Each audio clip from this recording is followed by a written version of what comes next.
자, 220페이지에서 확인 설명 위반 시 제재가 있는데요. 이게 거래계약서랑 거의 똑같아서 일단 확인 설명서를 일단 볼게요. 첫 번째, 성실 정확하게 확인 설명하지 않거나 설명에 근거 자료 제시하지 않은 거.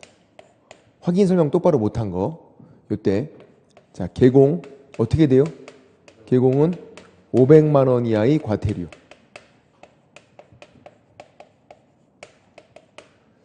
소공은 자격정지.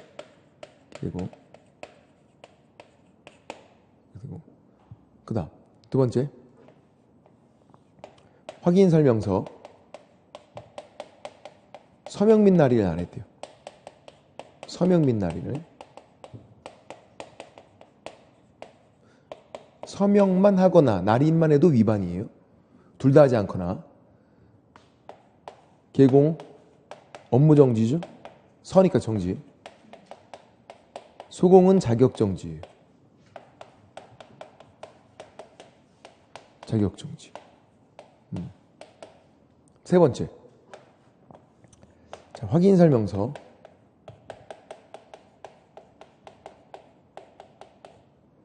작성하지 않거나 교부하지 않거나 보존을 안 했대. 개공은요? 고민하면 안 돼. 서니까 정지. 업무 정지. 소공은 제재를 안 받는다. 자격 정지가 아닌 거죠. 이걸 의무가 없으니까. 작성, 교부. 작성해서 교부야. 의무 없어요. 자기 사무소도 없잖아. 제재 안 받아. 요거를 주의해야 돼. 그러니까 서명 및 날인인지 작성, 교부, 보존인지를 잘 봐야 돼요. 어떤 상황인지를. 거래계약서로 넘어가 보면요. 거래계약서는 첫 번째 나오는 게 이중계약서가 나와요. 이중계약서. 거짓기재. 같은 말이죠. 다운계약서, 업계약서 쓴 거. 거짓말이니까 거짓기재. 다운계약서, 업계약서. 개공은 임등치. 등록 취소할 수 있다. 임등치. 소공은 자격정지. 두 번째, 거래계약서 서명 및 날인을 안 했대.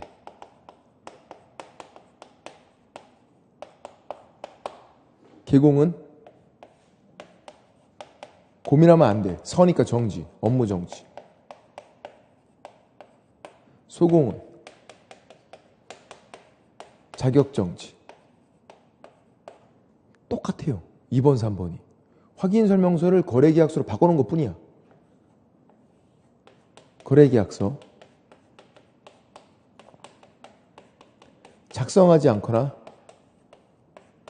교부하지 않거나 보존하지 않았대요.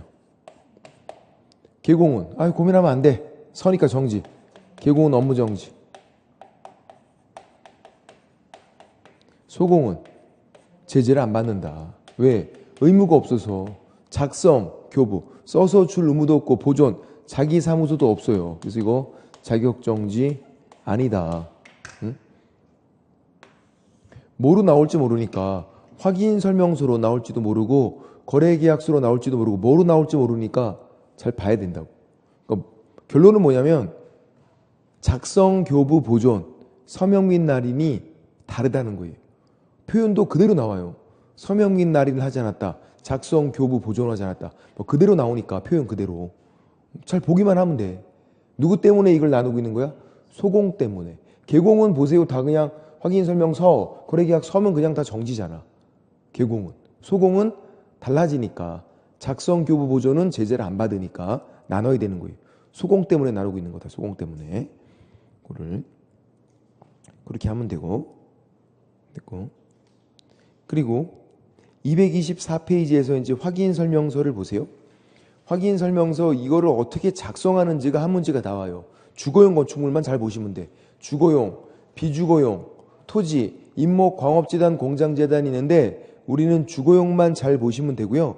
일단 확인 설명서가 어떻게 되어 있냐면 세 가지로 구성이 되어 있어요. 내용이 224페이지, 225페이지에서 로마자 1번 기본 확인사항, 2번 세부 확인사항, 3번이 중개보수 등에 관한 사항. 이렇게 세 가지로 되어 있거든요. 기본 확인사항, 그리고 세부 확인사항, 그리고 중개보수 등에 관한 사항. 그리고 시험에 잘 나오는 것만 계속 나오니까 그것만 잘 체크하면 돼. 그것만. 그리고 이번에 바뀐 것도 있어서 우리 책이랑 좀 달라진 게 있어요. 그것도 이제 바뀐 것도 같이. 우리는 세부 확인사항, 요거 네 가지를 외우고 있어야 돼. 세부 확인사항. 뭐냐면 실제 권리관계. 실제 권리관계는요, 등기부로 확인할 수 없는 거예요. 주인법상 임대차, 전입신고하고 살고 있는 거, 유치권, 법정지상권 그런 거. 그리고 상태. 상태는 두 가지가 있네. 아까도 상태 두 가지였죠? 벽면도배의 상태, 수도, 전기, 가스 그런 거 상태. 상태 두 가지. 그리고 환경조건. 그러니까 거기 225페이지에서 로마자 2번에 9, 10, 11, 12 동그라미 9번부터 동그라미 12번까지가 세부 확인사항이잖아요. 동그라미 9번이 실제 권리관계 또는 공시되지 않은 물건의 권리사항, 줄여서 실제 권리관계 이렇게 불러요. 그리고 상태가 두 가지가 있고 12번이 환경조건이잖아요. 네 가지. 얘네들은 자료 요구할 수 있어요. 세부 확인사항만 자료 요구가 돼요. 다른 건 자료 요구 안 돼요. 그래서 자료 요구했다가 불응하면 어떻게 한다고요? 불응사실을 설명하고 기재. 그 자료 요구하는 게 세부 확인사항만. 자, 이 세부 확인사항이 아니면 다 기본 확인사항이야. 고민할 필요 없다고. 세부 확인사항이 아니면 다 기본 확인사항. 자, 질문. 그러면 중개보수는 무슨 사항이에요? 중개보수는? 중개보수에 관한 사항. 그건 따로 있지. 낚이면 안 돼. 잘 봐야지. 요것만 빼고. 중개보수는 기본 확인사항이 아니에요. 중개보수에 관한 사항이고. 그럼 입지조건은? 기본 확인사항. 왜? 세부 확인사항이 아니니까. 그냥 권리관계는? 기본 확인사항. 실제 권리관계가 세부 확인사항. 그냥 권리관계는 기본 확인사항. 세부 확인사항이 아니면 다 기본 확인사항. 기본 확인사항은 자료 요구가 안 돼요. 안 되고 개공이 확인하여 기재하는 거예요.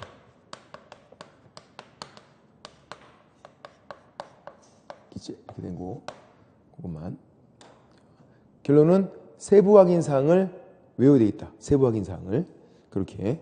자, 거기 224페이지에서 로마자 1번을 보세요. 기본 확인사항이라고 돼 있죠. 거기 좀 굵은색으로 기본 확인사항.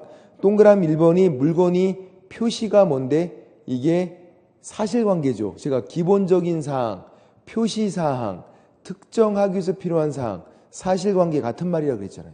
그죠?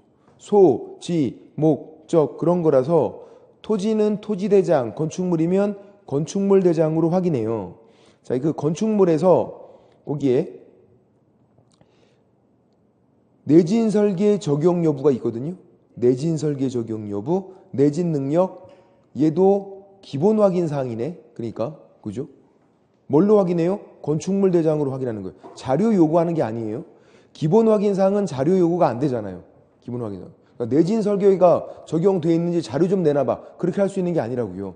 건축물 대장으로 개공이 확인하라고. 내진 설계 적용 여부, 내진 능력은. 내진 능력 1등급이 제일 좋은 거래. 진도 7까지 견딜 수 있대요.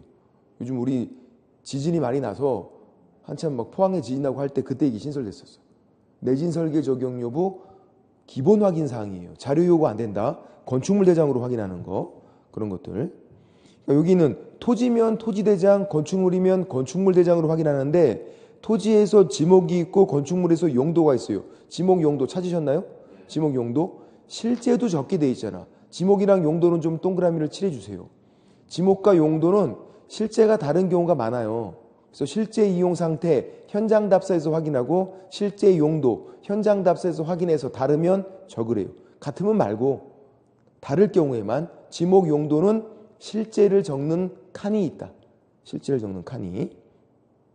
그리고 동그라미 2번 권리관계 별표를 칠하고 우리 책은 이렇게 돼 있지만 이제 이 내용이 3월 달에 바뀌었어. 3월 달에. 그래서 이렇게 됐어요, 지금. 거기 그 맨 위에다가 이렇게 적어 놓으세요. 제가 적는 것처럼 권리관계가 어떻게 되어 있냐면 등기부 기재사항 이렇게 있고 지금 우리 책에는 등기부 기재사항 이렇게만 되어 있잖아요. 근데 하나가 더 신설됐어요. 민간임대 등록 여부. 민간임대 등록 여부를 어디 적는 거예요? 권리관계. 칸이 두 칸이 됐어요, 이제. 그래서 등기부 기재사항 얘는 등기사항 증명서. 그러니까 등기부로 확인하는 거예요.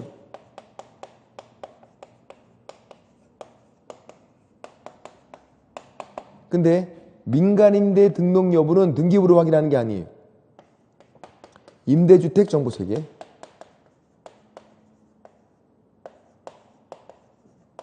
인터넷 사이트예요. 이걸로 확인하든지 아니면 임대인에게 물어보는 거야.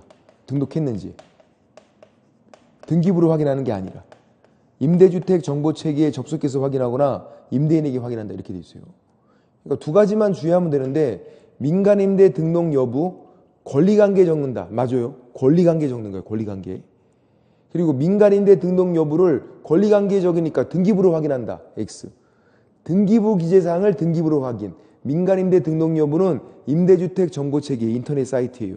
거기 가서 확인하든지 아니면 임대인에게 확인하래요. 또는이니까 둘 중에 하나로 확인하면 된다는 얘기야. 임대주택 정보체계 또는 임대인에게 확인. 이렇게. 그래서 그거를 맨 위에다 적어놔야 돼. 바뀌었으니까 이렇게. 그렇게 하고. 그리고 요거를 이제 맨 위에다 적어놨으면 동그라미 3번으로 내려와서 토지 이용계, 공법상 이용 제한 및 거래 규제. 여기서 가장 많이 나왔던 건 뭐냐면요. 거기 맨 옆에 있는 건폐율 상한, 용적률 상한이에요. 건물 옆으로 퍼지는 거 상한, 건물 위로 올라가는 거 상한. 뭘로 확인한다? 시, 군, 조례로 확인해요. 시, 군, 조례. 건폐율 상한, 용적률 상한, 시, 군, 조례로 확인. 토지 이용계획 확인서 X. 그러니까 건폐율 상한과 용적률 상한을 시, 군, 조례로 확인하는 거예요. 토지 이용계획 확인서라는 게 있는데 토지 이용계획 확인서로 확인하는 게 아니라 토지 이용계획 확인서로 확인한다. 그러면 X.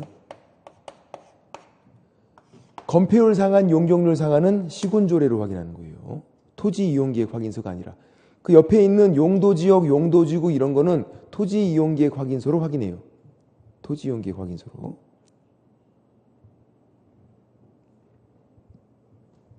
이렇게 하고. 그리고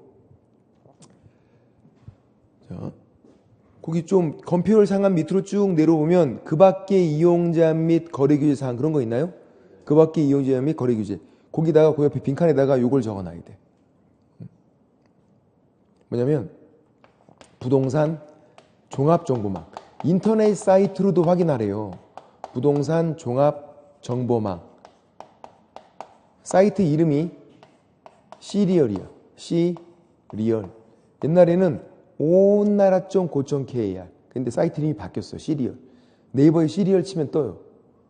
리얼 에스테이트. 시가 본다 그거야. 부동산을 본다. 시리얼. 요 사이트로도 같이 확인해야 돼요. 토지 이용계획 확인서로도 확인하고 부동산 종합정보망 인터넷 사이트로도 같이 확인하고 그렇게. 근데 건폐율 상한, 용적률 상한 뭘로 확인한다고요? 시, 군, 조례로 확인한다고. 그렇게. 그리고 밑에 4번의 입지 조건은 옆에다가 공원, X, 대학교, X 두 가지를 적어놔요. 공원은 입지 조건이 아니에요. 없어, 옆에 보니까. 그리고 교육시설에 초중고밖에 없어. 대학교 없어요. X. 그러니까 공원과 대학교는 입지 조건이 아니다. 보통 입지 조건은 우리 동네에 있으면 좋은 건데. 공원 X, 대학교 X. 그리고 5번 관리에 관한 사항, 경비실 관리 주체, 옆에 비선호 시설, 장례식장 쓰레기 처리장 6번이 비선호 시설 1km에 1km. 숫자는 잘 봐야 돼. 1km, 3km X. 10km는 너무 넓고 한 3km 나올 것 같아. 3km X. 1km. 반경 1km 이내에 있는 비선호 시설, 장례식장 쓰레기 처리장 그런 거고요. 7번 거래 예정 금액도 엄청 나와요. 거기 거래 예정 금액 옆에 거래 예정 금액 칸이 있죠. 또 뭐라고 적어놓으면 중개 완성 전 거래 예정 금액 이렇게 적어놔야 돼. 그 옆에 중개 완성 전 거래 예정 금액 이렇게 적어놔야 한다고. 거래 예정 금액을 적는 거예요. 그것도 중개 완성 전. 뭐가 아니냐면 이렇게 잘 나오네. 중개 완성 당시 거래 금액이다. X. 거래 금액이 아니에요. 거래 예정 금액. 중개 완성 전 거래 예정 금액. 중개 완성 전 거래 예정 금액. 중개 완성 시 거래 금액이 아니라. 이렇게. 그리고 개별 공시지가는 별표. 자, 이것 때문에 또 오해하면 안 돼. 혹시 이 그림 아까 뭐였죠? 기억나시나? 공시지가는 확인설 명상이 아니다. 공시지가는 말로 설명하는 게 아니었죠. 지금 여기 왜 개별 공시지가를 적으래요? 적는 거니까. 적을 때는 적으래. 설명만 하는 게 아니야. 확인 설명. 말로 설명하는 건 아니라고요. 지금 이거는 적는 거잖아. 설명은 이미 끝났어요. 설명은. 적는 거야. 적는 거. 적을 땐 적으라고요. 이 그림이랑 얘랑 아무런 상관이 없다고. 저 그림은 뭔데? 확인 설명. 말로 설명하는 게 아니란 얘기지. 말로 설명하는 게. 지금은 적는 거잖아. 적을 때는요. 적어야 돼요. 그러니까 공시지가는 공개도 하는 거고 적기도 적는데 뭐가 아닌 거예요? 확인설 명상이 아닌 거지. 말로 설명하는 것만 아닌 거지. 확인설 명상만. 그래서 개별 공시지가가 여기 있구나. 적는구나. 공시지가를. 그리고 취득세가 있고 취득세 여기 빈칸에다가 밑에 취득세 빈칸에다가 임대차는 제외. 임대차는 당연히 취득세를 안 내니까 제외. 임대차는 제외. 안 내니까. 그리고 재산세는 6월 1일 기준이고 뭐 다 아시는 거고. 그리고 이제 세부 확인사항 4가지를 나중에는 무조건 다 외우셔야 돼요. 실제 권리관계, 상태 2가지, 환경조건 그렇게 되고 실제 권리관계는 등기부로 확인할 수 없는 거라 그랬어요. 그리고 상태가 2가지가 있고 수도, 전기, 가스, 소방 동그라미 별표 그리고 난방 방식, 승강기 동그라미 별표. 소방과 승강기가 상태다. 소방 상태가 잘 돼 있으면 건물 상태 안전. 승강기가 있으면 건물 상태가 좋은 거잖아. 빠르면 더 좋은 거고. 그래서 소방과 승강기가 상태예요. 건물 상태. 소방은 단독경보용 감지기라고 돼 있어요. 단독경보용 감지기 어디 있는 거예요? 천장에 붙어 있는 거예요. 천장에. 주택용 소방시설이거든요. 이거 아파트를 제외한 주택일 때 적게 돼 있어요. 옆에 쭉 단독경보용 감지기 옆에 쭉 날아가면 당구장 표시가 있거든요. 오른쪽에. 거기 당구장 표시에서 하나, 둘, 셋, 네 번째 줄. 주택용 소방시설로서 단독경보용 감지기는 주택용 소방시설이에요. 아파트를 제외한 주택일 때 적으래. 몇 개 있는지. 그럼 이거 자료 요구할 수 있나요? 있죠. 왜? 세부 확인 사항이잖아. 이거 몇 개 있는지 자료 요구할 수 있다고. 방마다 돼 있는지 자료 요구할 수 있다고요. 아파트는 제외. 아파트는 적는 거 아니에요. 아파트는 소방시설 잘 돼 있잖아. 다. 아파트 제외한 다른 주택일 때만. 단독경보용 감지기. 아파트 포함 X 제외. 그리고 작년 나온 건 이거 있어요. 그러면 비주거용 상가래. 상가도 단독경보용 감지기예요? 상가? 아니죠.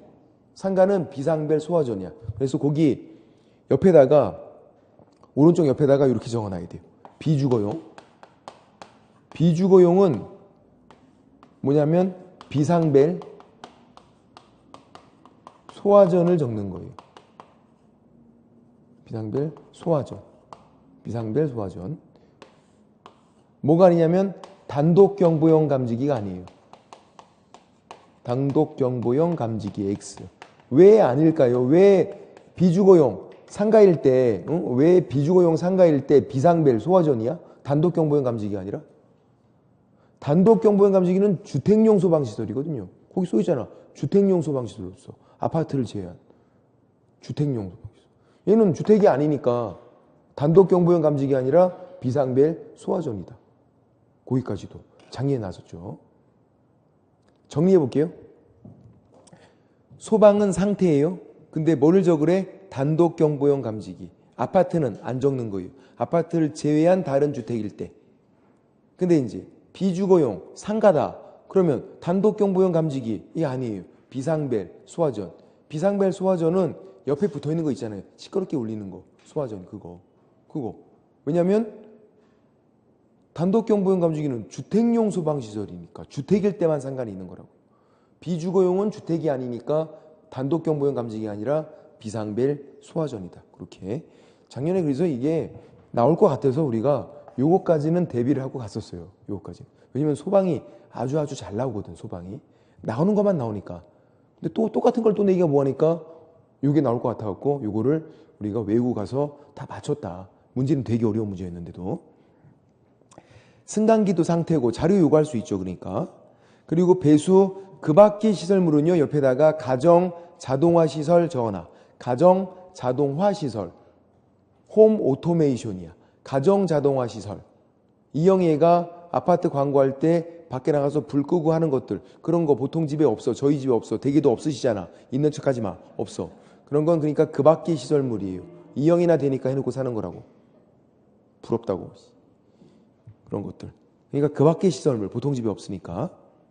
그리고 환경 조건은요. 뭐 벽면도배 상태는 별 의미가 없고 상태가 두 가지라는 것만 알고 있으면 돼. 벽면도배는 따로 있다. 상태가. 환경 조건은 일조량, 소음, 진동 세 가지예요. 눈에 안 보이는 거. 일조량, 소음, 진동 세 가지가 환경 조건. 자료 요구할 수 있다. 그러니까 진동은 환경 조건이에요. 아까 내진 설계 적용 여부가 뭐였죠? 그건 기본 확인 사항이었잖아. 그건 자료 요구가 안 된다고요. 일조량, 소음, 진동. 진동은 환경 조건이니까 자료 요구가 되는데 진동과 내진 설계 적용 여부가 다른 거예요. 다른 거. 이렇게.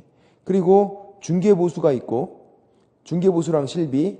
거기 옆에 오른쪽에 또 당구장 표시가 있는데 거기 네 번째 줄에 부가가치세는 별도래요. 하나, 둘, 셋, 네 번째 줄에 부가가치세는 별도.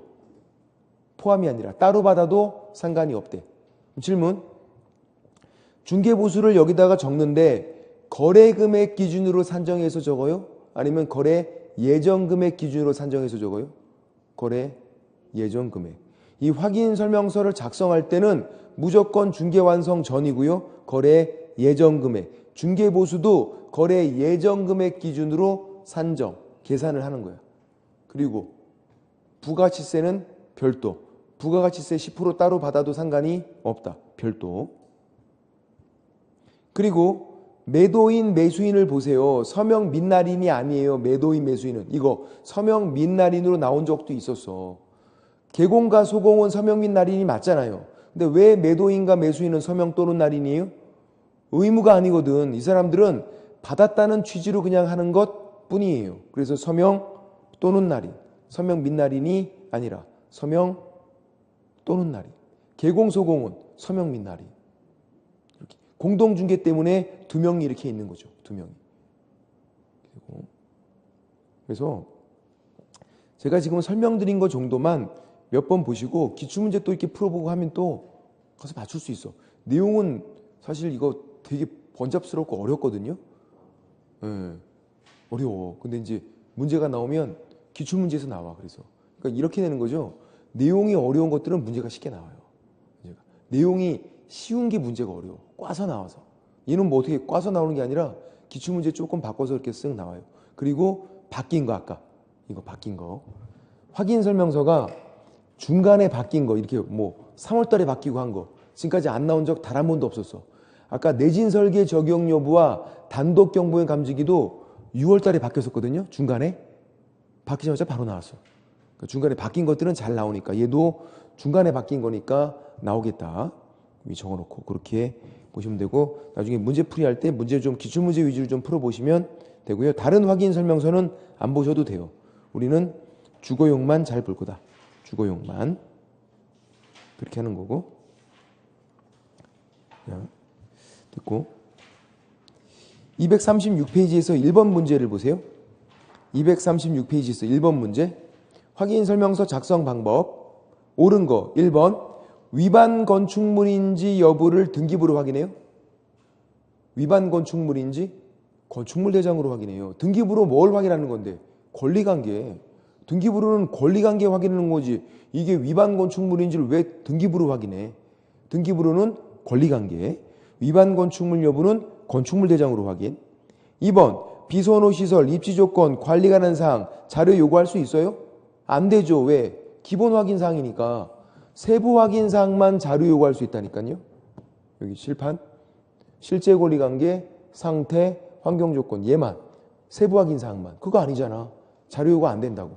그럼 얘는 어떻게 해야 돼? 개공이 확인해서 기재하라고. 본인이 확인해서 개공이. 3번. 계획자가 들어가 있는 것들은 개공이 확인하여 기재. 맞아요. 왜? 이게 왜 맞아? 기본 확인 사항이니까. 기본 확인 사항은 개공이 확인하여 기재 나오면 맞아요.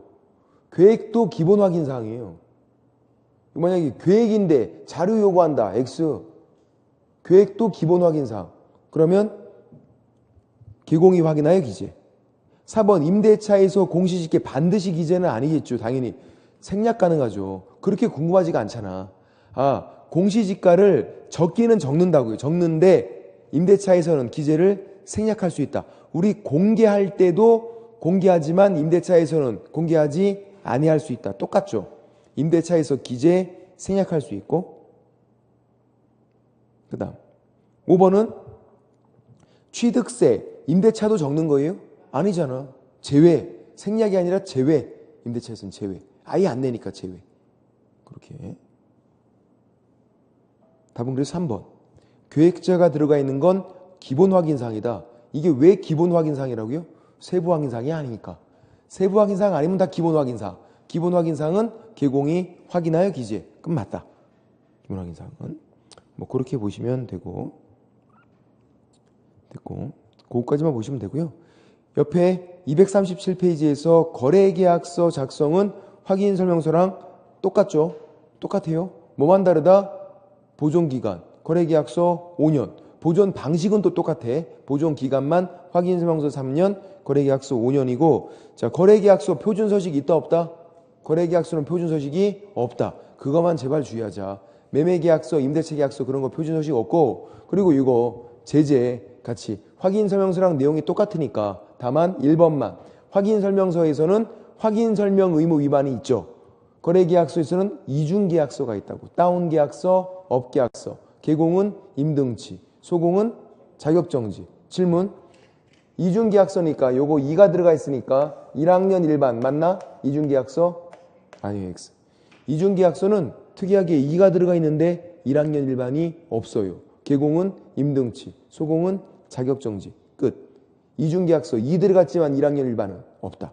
그러니까 이중등록, 이중소속, 이중사무소, 임시중개시설 다 1학년 일반이잖아. 이와 유사명칭 1학년 일반. 이중계약서는 없다. 근데 1학년 일반이. 그런 거 주의해야 되고. 됐고. 239페이지에서 양가로 3번의 거짓기재 이중계약서. 아까 1학년 일반 X라고 적어놓고 2 들어갔지만 1학년 일반이 없다. 그리고 거래계약서 필요적 기재사항에서 4가지를 좀 체크해 볼게요. 동그라미 2번 별표, 동그라미 5번 별표, 2번은 별표 칠하지 마세요. 동그라미 5번 물건 인도 일시 별표, 6번 별표, 그리고 8번, 9번, 5, 6, 8, 9, 5, 6, 8, 9 물건 인도 일시, 권리 이전 내용, 확인 설명, 서교부일자, 그 밖의 약정 내용이 특약상 거래계약서에 적는 거로 잘 나와요.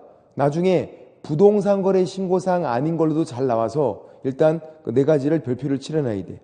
물건 인도 일시, 권리 이전 내용, 확인 설명, 서, 교부일자, 그 밖의 약정 내용. 얘를 우리가 뭐라고 그러냐면 이렇게 불러요. 인, 권, 서, 약, 인권서약. 물건 인도 일시, 권리 이전 내용, 확인 설명, 서, 교부일자, 그 밖의 약정 내용, 인권서약, 인권서약. 4가지는 거래계약서에 꼭 적어야 된다. 인권서약 4가지는. 물건 인도 일시, 권리 이전 내용, 확인 설명, 서, 교부일자, 그 밖의 약정 내용, 인권소양 4가지. 부동산 거래 신고할 때 또 나오게 되니까 그때 보시면 되고, 240페이지에서 대표 예제를 한번 풀어보면요. 옳은 거 1번 확인 설명 서교부일자, 인권 서약, 거래계약서에 꼭 적어야 되고, 2번 소공도 거래계약서 작성할 수 있고 개공만 서명 및 날인하면 돼요? 아니죠. 소공도 일을 했으면 함께 하는 거죠. 틀렸고, 3번 거래계약서 표준서식 없다. 4번 분사무소에서는 분사무소 책임자가 서명 및 날인. 맞네. 똑같잖아요. 확인설명서랑. 분사무소에서는 분사무소 책임자, 주된 사무소는 대표자가 따로따로 하는 거라고. 5번 이중계약서죠. 거짓기재 이중계약서 이거 1학년 일반 없다 그랬잖아. 거짓기재 이중계약서는 같은 말이고, 다운계약서 업계약서 1학년 일반 없다. 틀렸고. 답은 4번 주된 사무소는 대표자가 서명 및 날인, 분사무소는 분사무소 책임자가 서명 및 날인. 그런 내용들도 확인설명서랑 똑같게 된다. 그렇게 보시면 되고, 이제 뒤에 가서 기본윤리랑 뭐 손해배상 책임인데요. 기본윤리에서는 뭐만 보시면 되냐면 254페이지에서 비밀 준수 의무만 보시면 돼요. 254페이지에서 비밀 준수, 같은 말이 비밀 누설 금지 이렇게 불러요. 254페이지에서 비밀 준수 의무, 비밀 누설 금지, 비밀 준수 의무, 비밀 누설 금지. 얘는 양가로 1번에 동그라미 1번 개공뿐만 아니라 중개 보조원까지도 다 적용이 돼요. 적용 대상자가 개공만 적용된다가 아니라 중개 보조원도 적용돼. 싹 다. 업무상 비밀을 누설하면 안 돼요. 업무상 비밀을. 개인적인 비밀은 상관이 없어.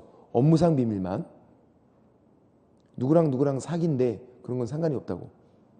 업무상 비밀이 아니니까. 제 수준이 그래. 그런 얘밖에 모르겠어.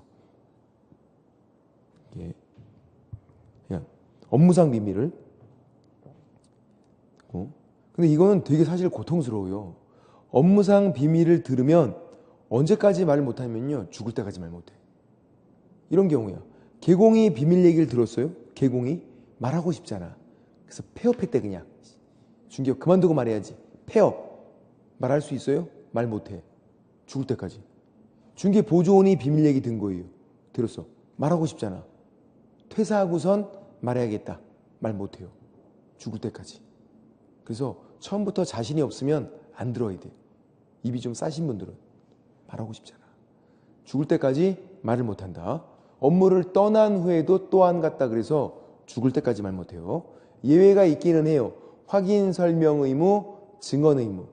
뭐 비가 새는 거 그런 건 비밀이 아니죠. 설명해 줘야 되고, 증언하는 거 그런 건 예외지만 그런 게 아니면 죽을 때까지 말을 못한다. 그래서 동그라미 2번 보시면요. 증인돼서 증언하는 거 그리고 뭐 확인 설명하는 거 그런 거는 예외지만 그거 아니면은 세 번째 줄에 업무를 떠난 후에도 또한 같다. 이렇게 돼 있어. 동그라미 2번 세 번째 줄에 예외가 있지만 그 예외가 아니면 증언 의무, 확인 설명 의무 그런 거 아니면은 세 번째 줄에 업무를 떠난 후에도 또한 같다. 무슨 말? 죽을 때까지다. 계속 말 못한다 그거야. 예외는 확인 설명 의무, 증언 의무고. 그리고 양가로 2번 반의사 불벌죄, 비읍 적어놔야 돼요. 비읍 이렇게. 비밀 누설만 반의사 불벌죄니까 비밀 누설만 반의사 불벌죄여서 여기서 비읍을 따서 우리가 비읍 이렇게 적어놔요. 반의사 불벌죄. 뭐냐면 원칙은 처벌, 합의 보면 불처벌돼요. 비밀 누설하면 1학년 일반 처벌돼. 비밀 누설하면 비밀 얘기 둘이서니까 1학년 일반. 근데 합의 보면 불처벌. 비읍. 비밀 누설만 반의사 불벌죄예요. 비읍. 옆에 친고죄 X라고도 적어놓고 친고죄는 아니고 그냥 혹시 모르니까 친고죄가 아니라 반의사 불벌죄. 원칙은 처벌, 합의 보면 불처벌. 자, 정리해볼게요. 별거 없어. 나오면 점수 주려고 나와요. 일단 비밀 누설 첫 번째 개공에게만 적용된다. X. 중개보조원도 적용된다. 두 번째, 업무를 떠난 후에는 적용이 안 된다. X. 업무를 떠난 후에도 적용된다고. 또 안 같다니까. 다만 예외가 있는 게 설명해 주는 거, 확인 설명, 증언 의무. 그런 건 예외지만 그거 아니면 죽을 때까지 말 못한다. 그리고 만약에 비밀 얘기를 하면 비밀 얘기는 둘이서 하잖아. 둘이서. 야, 너만 알고 있어? 이렇게 둘이서 소곤소곤 비밀 얘기는. 둘이서 하니까 1학년 일반 비밀 얘기는 둘이서 1학년 일반. 다만 합의를 보면 불처벌돼요. 1학년 일반 처벌이 되는데 잽싸이 가서 중개 의뢰인하고 합의를 봤대. 합의를. 돈 주고 합의 본 거야. 그때는 불처벌. 원칙은 처벌, 합의 보면 불처벌. 반의사 불벌죄. 하나밖에 없어요. 비밀 누설만 반의사 불벌죄. 비읍 비읍. 친고죄가 아니라 반의사 불벌죄다. 비읍 치읓이 아니라 비읍 비읍이다. 그렇게만 보시면 되고, 한두 지문 나오죠. 옛날에는 독자적으로 나오기도 했었어요. 지금 한두 지문만. 그리고 이제 손해배상 책임 옆에 있는 거 한 문제가 나오는데요. 이거 한 문제밖에 안 나와. 양 드릴 게 많지만 이것만 한번 정리해 볼게요. 자, 우리가 공인중개사 법에서 손해배상 책임을 배우는데요. 그게 왜 배우는지 그 이유야. 이유를 한번 설명드려 볼게요. 먼저 이런 상황이에요. 어떤 상황이었냐면 상황 자체가 집주인, 임차인, 개공이에요. 의뢰가 없어요. 중개 의뢰 받았어. 야, 나 월세방 좀 구해줘. 그렇게 할게. 얘가 대리인 사칭한 거죠. 사기치는 거예요. 부동산 사기. 그래서 다 위조해서 보여주고 이쪽으로는 의뢰가 없었으니까 이렇게 임대차 계약을 이제 대리인 사칭해서 체결시킨 거야. 근데 무효. 대리인도 아니니까 무효. 그리고 뭐라 그러냐면 야, 내가 보증금은 내가 갖다 줄게. 1억 수령해서 들고 튄 거지. 바로. 부동산 사기. 자, 여기서 누가 손해봤어요? 임차인. 임대인은 손해본 게 없네. 등기부가 위조가 된 거 믿고 샀대요. 산 사람만 손해봐. 등기는 공신력이 없잖아요. 얘가. 보증금 떼었잖아요. 갑집에 들어가 살 수 없어. 얘한테 돈 내라 안 된다고. 얘를 잡아서 달라 그래야지. 얘가 들고 튀었잖아요. 잡기가 쉽지 않잖아. 또 얘 잡았대. 야, 너 1억 내놔. 내 돈 내놔. 돈 없대 맨날. 맨날. 얼마 전에도 뭐 안산에서 들고 튀었죠. 거의 70억 가까이. 왕창 들고 튀었어. 왕창 들고 싹 다 70억. 자매가 여자네 둘이 자매가 들고선 70억을 난리 났었죠. 그래서 한번 또 최근에도 잡았어요.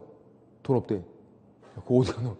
70억이 어디 가냐고 도대체. 돈이 없대 맨날. 배째래 그냥 막. 그런다고. 그럴 생각인 거죠. 몸으로 어떻게 때운 다음에 잘 짱박아 놨다가 그럴 생각인가 봐. 이게. 그러니까 돈이 없대 또. 그럼 어떻게 해 이제. 얘는 잡아봤자 돈이 없다 그러면 돈 떼였잖아요. 전 재산인데 지금. 그 사람들이 전 재산이었다고요. 다 날렸어.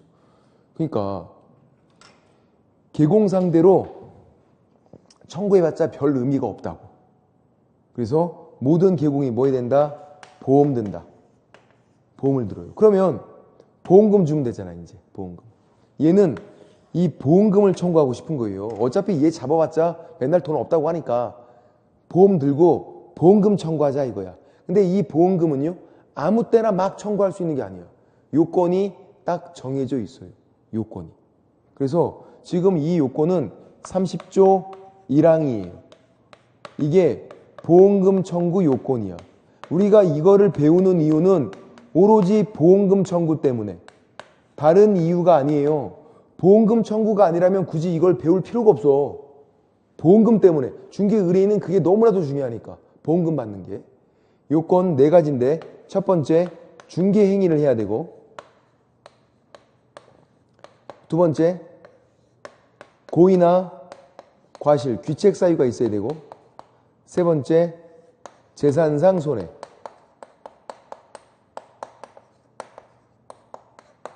정신적인 손해는 배우질 않아 우리가. 네 번째 원인과 결과관계, 인과관계. 자, 요건 검토를 해볼게요. 쉬운 거부터. 1억 손해 발생. 맞죠? 고의가 있잖아. 사기, 횡령의 고의. 처음부터 얘는 튈 생각이잖아. 들고 튀어서 손해 발생도 맞잖아요. 자, 이 세 가지는 판례에서 실제 사례에서도 별 문제가 안 돼. 항상 이게 문제지. 왜냐면 갖다 준 게 아니라 들고 튀었잖아요. 정상적이지가 않잖아. 이렇게 비정상적인 것도 중개행위가 되나가 문제가 되는 거죠. 자, 만약에 중개행위가 된다고 해보세요. 그럼 네 가지가 다 충족이니까 보험금 청구돼요. 중개행위가 아니다. 야, 돈 들고 튀는 게 이게 뭐 중개행위야 이게. 중개행위가 아니다. 그러면 보험금 청구가 안 돼요. 그러니까 중개행위인지에 따라서 보험금 청구 여부가 달려있다고 판단을 해보셔야 돼. 자, 어떻게 판단할 거야? 여러분이 판사예요. 중개행위 어떻게 판단해? 객관적으로 판단해. 항상 우린 판단 기준이 객관적 판단이에요. 다른 판단 기준이 없어. 판사는 겉모습만 가지고 판단해요. 그 사람 생각은 알 수가 없잖아. 걔가 뭐라고 말 안 들고 다 뻥일 거 아니에요. 생각은 무시하고 겉모습만 가지고 항상 객관적 판단을 해. 그래서 판사는 겉모습만 가지고. 그럼 이제 이 상황을 겉모습을 보시라는 거야. 겉모습을. 그럼 어떻게 보여요? 갖다 줄 것처럼 보여. 겉모습은. 얘가 들고 튀었는데 겉모습은 갖다 줄 것처럼 보이네. 그래서 중개행위처럼 보여요. 이게. 겉모습은. 보세요. 겉모습에서 낌새가 조금이라도 수상하대. 돈 맡겨? 안 맡겼잖아요. 얘가 돈을 맡겼다는 건 겉모습이 갖다 줄 것처럼 보였다는 거야. 그래서 갖다 줘도 중개행위고 그건 뭐 정상적이니까 들고 튀어도 중개행위래. 왜? 겉모습은 똑같아 보인대요. 객관적 판단이어서 그래. 그리고 고민할 필요도 없어요.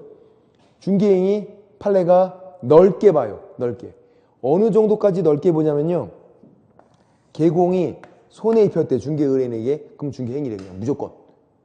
판례는 중개행위를 넓게 봐. 개공이 손해 입혔다. 아, 이건 중개행위야. 이렇게. 왜 이렇게 넓게 볼까요? 왜 이렇게 넓게 봐? 왜 개공이 손해만 입혔다. 손해 입히면 다 중개행위 그렇게 하고 있을까요? 그래야만 보험금 청구를 쉽게 하잖아요. 지금 중개 의뢰인 너무 불쌍하지 않나요? 불쌍하니까 판례가 야, 보험금 청구라도 쉽게 해주자. 그럼 중개행위를 넓게 봐야 될 거냐. 넓게. 그래야 이게 성립이 잘 되고 보험금 청구를 쉽게 하잖아요. 중개행위를 되게 좁게 보면은 불쌍한 중개 의뢰인은 보험금 청구도 못 한다고. 보험금 청구라도 쉽게 하라고 중개행위를 넓게 봐주고 있다고. 개공이 손해 입히면 중개행위. 돈 들고 튀어서 손해 입혔네? 중개행위. 고민할 필요가 없어. 처음 보는 판례가 나올 수도 있어요. 고민할 필요 없어. 개공이 손해 입혔다. 그런 말 보이면 그냥 다 중개행위야. 개공이 손해만 입히면. 지금까지 개공이 돈 들고 튄 거, 지금처럼 보증금 들고 튀고 매매해서 뭐 중도금, 잔금 들고 튀고 엄청 들고 튀었거든요. 개공들이. 그거 다 중개행위였어. 이번에 뭐 안산에서 들고 튄 것도 판례 올라가도 다 중개행위 나와요. 왜? 개공이 손해 입혔잖아. 개공이 손해 입히면 그냥 무조건 판례는 중개행위. 넓게 보고 있다. 넓게. 그래야 보험금 청구를 쉽게 하니까. 그래서 네 가지가 다 충족돼서 이제 보험금 청구를 한 거죠. 야, 보험금 내놔. 했더니 얘가 한 번 더 우겼네. 보험회사가. 뭐라고 우겼냐면요. 중개행위는 양쪽으로 중개계약이 있어야 되는데 지금처럼 한쪽만 중개계약이면 그건 중개행위가 안 된다. 맞나? 틀렸어요. 일방만 이렇게 중개계약 체결해도 중개행위가 된다. 왜? 넓게 보시라니까. 넓게. 손해 입히면 그냥 무조건 중개행위. 그리고 보세요. 상식적으로 거의 대부분이 일방만 의뢰받고 행위를 해요. 공동중개잖아. 누구는 매도 의뢰, 누구는 매수 의뢰, 누구는 임대 의뢰, 누구는 임차 의뢰. 한 명만 의뢰받고 한쪽만 중개계약 체결하고 거의 대부분 다 행위를 한다고. 99%가. 그런 거 다 중개행위가 돼야죠. 만약에 일방만 의뢰가 있으면 한쪽만 이렇게 있으면 중개행위가 안 된다 그러면 중개행위 거의 없어. 거의 대부분 다 공동중개여서. 일방만 의뢰받고 행위를 하니까. 그래서 결론은 보험금을 줘라. 보험금 줘라. 그럼 이제 30조 2항은요? 아, 골 때리는 거야 이게. 30조 2항이. 을이 어떻게 했냐면 정. 얘도 개공인데 옆집이에요. 옆집. 옆집 가서 계약서를 쓴 거야. 얘가 30조 1항은 자기 사무소에서 계약서 쓰고 돈 들고 튄 거고 30조 2항은 옆집에 간 거예요. 옆집에. 옆집 가서 계약서 쓰고 돈 들고 튄 거예요. 옆집. 계약서 쓴 장소가 옆집이었어. 얘는 돈 구경도 못했어. 사무소만 잠깐 빌려준 거야. 근데 얘도 책임지나? 그게 30조 2항이에요. 사무소 빌려준 사람도 책임지나? 돈 구경도 못했는데. 검토해보면 되죠? 검토해볼게.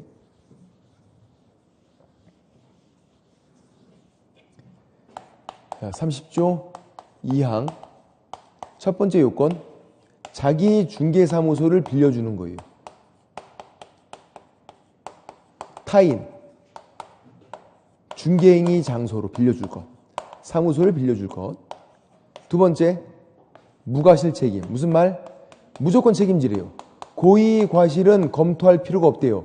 사무소 빌려주면 그냥 무조건 책임져. 사무소 빌려주면. 고의 과실은 검토하지 마. 사무소 빌려주면 절대로 안 돼요. 자기의 사무소에서 생긴 일은 다 본인 책임이에요. 세 번째, 재산상 손해. 정신적인 손해는 우리가 안 배우니까. 네 번째, 원인과 결과관계, 인과관계가 있어야 되고 원인과 결과관계. 자, 검토해보면 요건을, 이번에는 이게 쉽네요. 무과실 책임. 사무소 빌려주면 무조건 책임. 그리고 재산상 손해 1억 발생. 그리고 사무소 빌려줘서 이런 일이 생겼죠. 정은 자기 중개사무소가 맞아요. 을은 타인도 맞아. 그렇죠? 근데 중개행위인가? 을이 정사무소에서 계약서 쓰고 돈 들고 튀었대요. 중개행위 맞잖아. 얘도 개공이니까 당연히 손해 입혔잖아요. 똑같다고. 30조 1항의 중개행위나 30조 2항의 중개행위나 똑같아. 개공이 손해 입혔다. 중개행위. 돈 들고 튀어서 손해 입힌 거잖아요. 그러니까 보세요. 이 네 가지가 또 다 충족된 거야. 사무소 빌려주면 무조건 책임지고 1억 손해가 발생했고 사무소 빌려줘서 이런 일이 생겼고 자기 중개사무소가 맞고 또 을이 계약서 쓰고 돈 들고 튄 거는 중개행위가 맞으니까. 그러니까 얘도 사무소만 빌려준 얘도 달라 그러면 줘야 된다고. 1억 내나 줘야 돼. 돈 있어 없어? 없다고. 안 준다고. 보험 들어야지 또. 그럼 이 보험회사 책임을 진다고. 이것도 보험금 청구 요건이에요. 얘를 배우는 이유도 보험금 청구 때문에. 30조 1항, 30조 2항은 뭐랑 관련이 있다? 보험금 청구랑 관련이 있어요. 30조 1항, 내가 중개행위를 한 거야. 중개의뢰인 보험금 청구할 수 있어요. 30조 2항, 어떤 상황이에요? 내가 행동을 한 게 아니라 사무소만 빌려준 거예요. 그것도 손해입은 중개의뢰인이 보험금 청구할 수 있어. 한 가지가 더 보험금 청구가 돼요. 고용인 업무상행위. 직원이 손해 입혔대요. 그것도 중개의뢰인이 보험금 청구할 수 있어. 보험금은 세 가지만 중개의뢰인이 청구할 수 있어요. 30조 1항 중개행위 한 거, 30조 2항 사무소 빌려준 거, 그리고 고용인 업무상행위. 그 세 가지에 대해서만 중개의뢰인이 보험금 청구가 돼요. 그럼 질문. 자, 맞추면 집에 가는 거야. 틀리면 못 가는 거지. 틀렸는데 나머지 공부해야지. 자, 그러면 이거 보험금 청구할 수 있고 이것도 보험금 청구할 수 있고 고용인 업무상행위도 보험금 청구할 수 있어요. 너무 긴장하시는 거 아니에요? 집에 못 갈까 봐? 자, 그럼 보험을 개공이 3번 들어야 된다. 맞아요? 집에 가자. 맞췄어. 집에 가자.